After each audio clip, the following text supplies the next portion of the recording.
Hey guys, welcome back to another video. Some kind of cut here, so I apologize for this.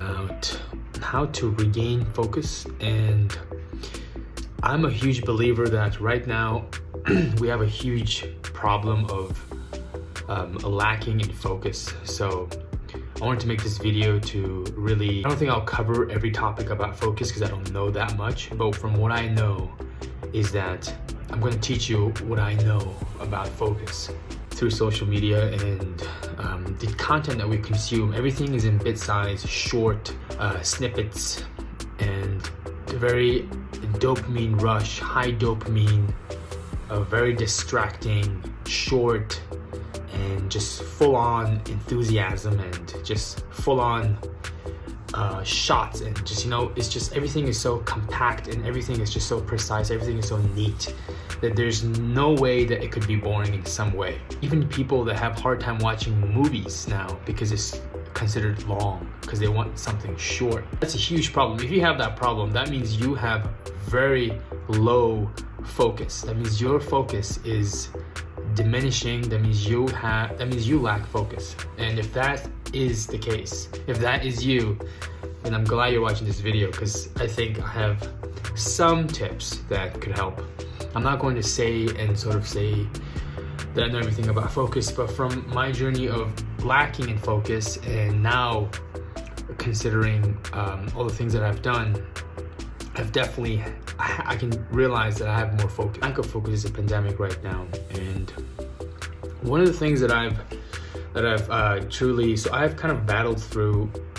So I'm a student and get work done, and in the past I've had a hard time just staying on one task, because I'll have like a to-do list and I'll try to stay on a task, but then before taking the first task off, I would just jump here and there. And then I sort of stumbled onto this concept called Pomodoro Technique. Everyone knows about it, but I've struggled using Pomodoro Technique. I don't think that you can really get work done. I think it also depends on the person, but if it's not you, if you have heard about Pomodoro Technique and you've utilized it, you have implemented it in your daily practices, and you've tried to do it every time but you fail, and there's a trial and error and it never gets fixed, that means you probably have a hard time implementing Pomodoro Technique. And do it. I know some who can, but I truly can't, and that's not you. So the other method, which if you can't use Pomodoro Technique, is deep work. So now there's a book called Deep Work by Cal Newport, and that's a very famous book on how to regain focus. So I highly suggest that you read this book. If you're not a person that can finish tasks in 25 minutes and have a 5-minute rest, which is Pomodoro Technique, that means you need to somehow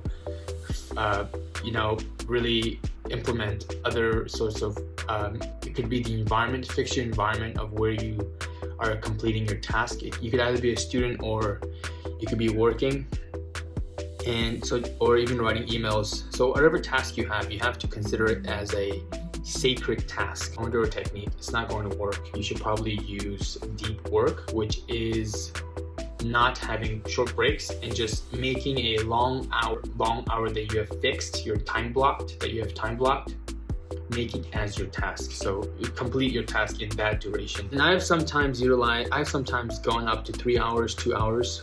I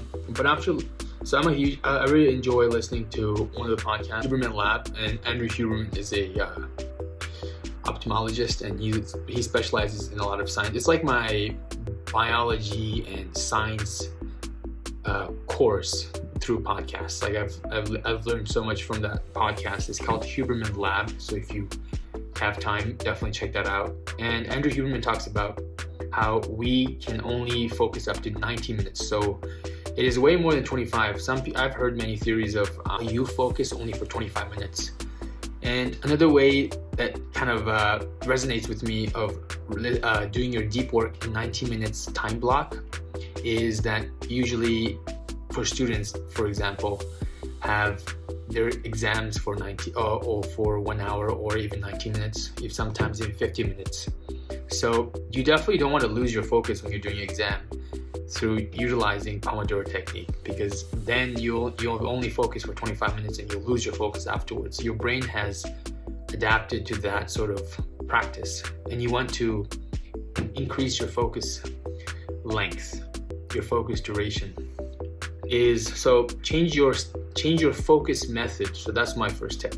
So switch from Pomodoro to deep work environment that you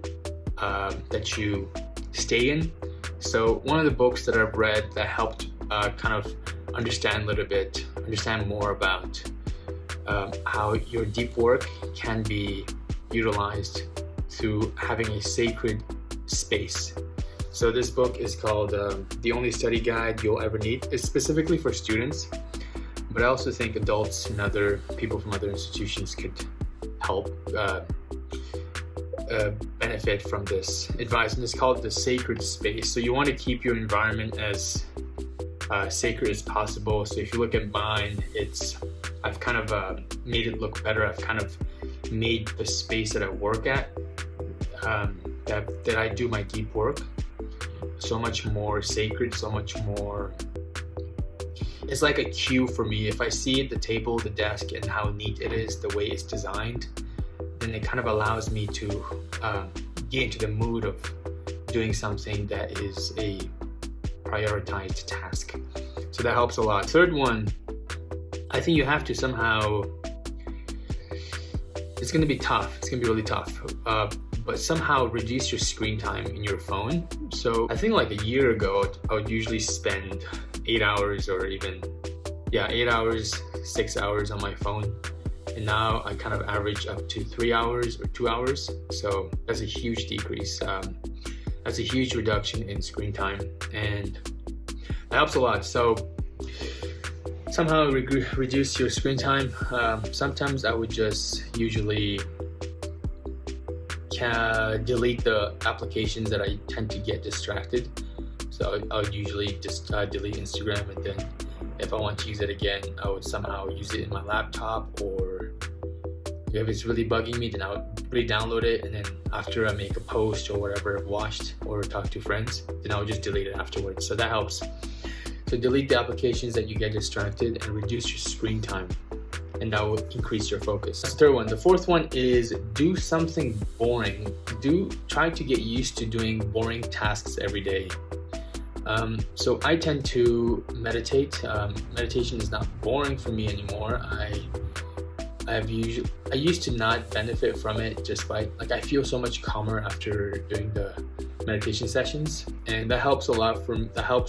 That has helped me feel calmer, be more present, and it has helped me regain focus more. So before I would usually just close my eyes, breathe, but now I have really enjoyed having guided meditations, and another term is also somewhat, it's called Yoga Nidra, and that helps a lot. And I don't really want to talk more about Yoga Nidra that much, because I think Andrew Huberman from that podcast, he explains it best. So if you can find an episode about Yoga Nidra, definitely check that out. He really talks in depth about it. So then I would, and one of the guided meditations that I'm really enjoying is by Mooji. So if you go on Spotify and type Mooji, Mooji, Mooji guided meditations, and then he's the instructor, and it's really beneficial.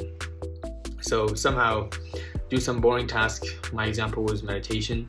I'm saying boring for you because you probably haven't meditated, so that's why it's considered boring for you. But for me, it's not boring anymore. It's more of a practice for me. Things that I would suggest you focus on, and this will definitely regain your focus if you lack it.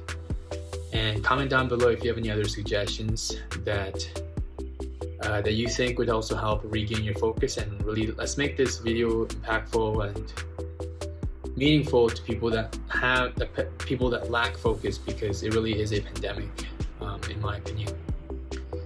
Hope you guys enjoyed the video. Definitely subscribe and share if you like it, and definitely ring the notification bell if you want to be notified of my next video, and have a good one.